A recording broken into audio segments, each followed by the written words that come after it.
Hello, welcome back to Diagnosis to Success, a video series where I explain my personal playbook for overcoming mental health issues.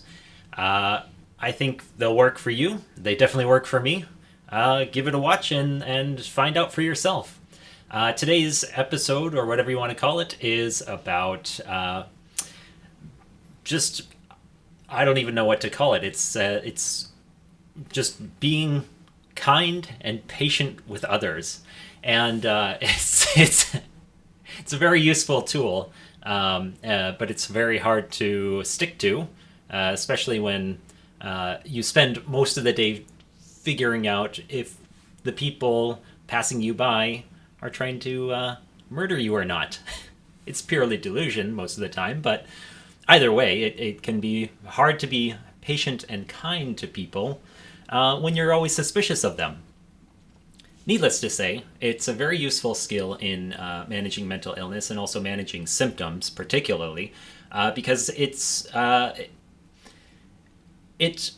helps you. It helps you in the sense that if you're being kind and patient with others, they're more likely to be kind and patient with you. And when people are kind and patient with you, they're a lot more understanding. They'll give you a shot. They'll maybe give you the benefit of the doubt, because at the end of the day, I mean, if you go around like me, living life thinking everyone's out to get you, you can come off as kind of weird, maybe.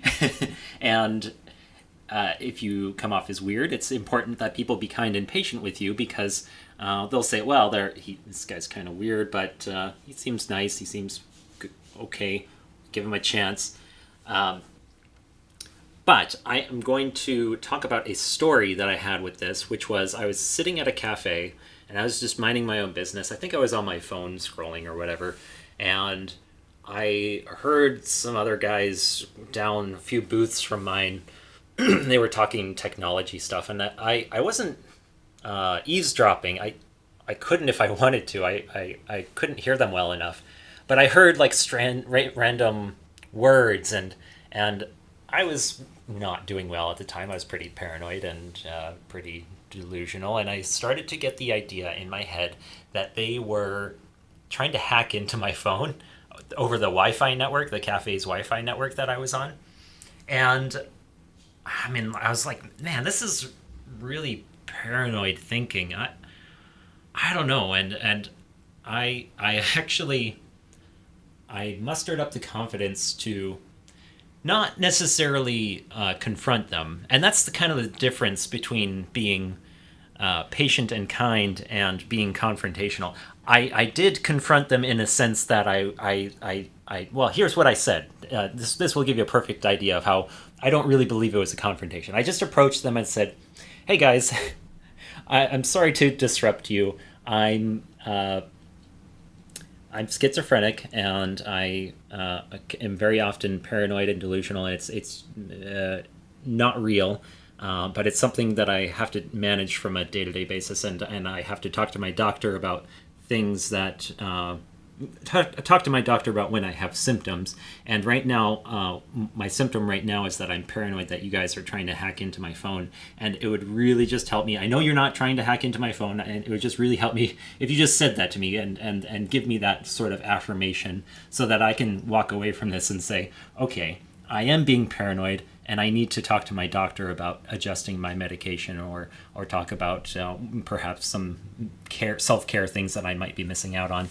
And so that's what I did. And they're like, hey, man, they're like, yeah, no, man, it's all good. We don't even have a computer with us. We're just talking about computers, but we're not actually on our computer. So we couldn't even hack your phone if we wanted to. And that was really useful. And I realized how crazy it was. And I guess sort of the side lesson from this video is to just be okay with accepting that you're crazy, and use these moments as an opportunity to just embrace that. Be vulnerable, tell people what's wrong with you, and they'll help you. Like these guys helped me, and they told me, they helped me, and they weren't rude because I was kind and patient with them. I didn't say, hey, you guys are hacking into my computer. I just said, hey, man, I have these symptoms. I'm not blaming you. I just want to know what reality is from someone else so that I can use that information to better manage my mental health.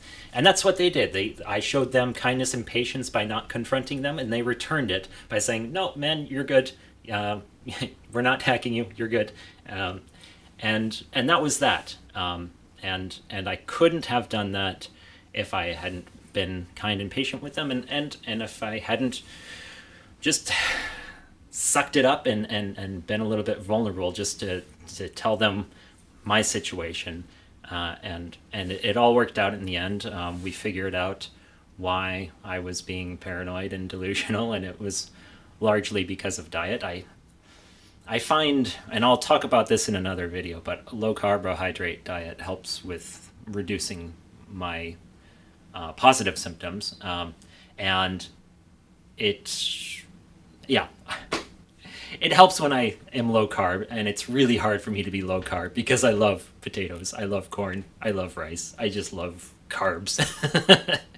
And it's an ongoing daily challenge for me. But anyway, I'll talk about that more in another video. But anyway, that was the lesson for today. Be patient, be kind, and see where it takes you. All right, thanks for watching. And if you found this useful, please share it, like, comment, subscribe, hit the bell, and help the algorithm gods tell them that I'm making good quality content. Assuming it is good quality content, yeah, please do all those things. All right, thanks. I'll see you in the next one.